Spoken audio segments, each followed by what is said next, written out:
Mau beli donat, orangnya masih sholatnya di trotoar juga jalan.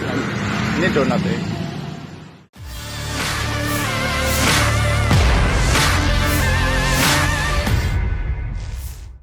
Beredar video memperlihatkan seorang anak laki-laki sedang sholat di trotoar saat berjualan donat. Momen itu terekam kamera si pembeli dan viral di media sosial, diunggah salah satunya akun Instagram @terangmedia, Sabtu 12 Februari 2022.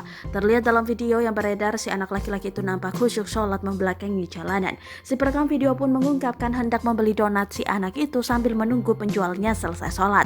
Disebutkan pada keterangan unggahan, anak tersebut bernama Rangga yang masih duduk di bangku sekolah dasar. Ia berjualan donat untuk membantu perekonomian ibunya. Hampir setiap hari dia berjualan di Jalan Kodam 5 Brawijaya, Surabaya, atau depan lapangan golf, seperti yang terlihat hari ini, tulis keterangan unggahan.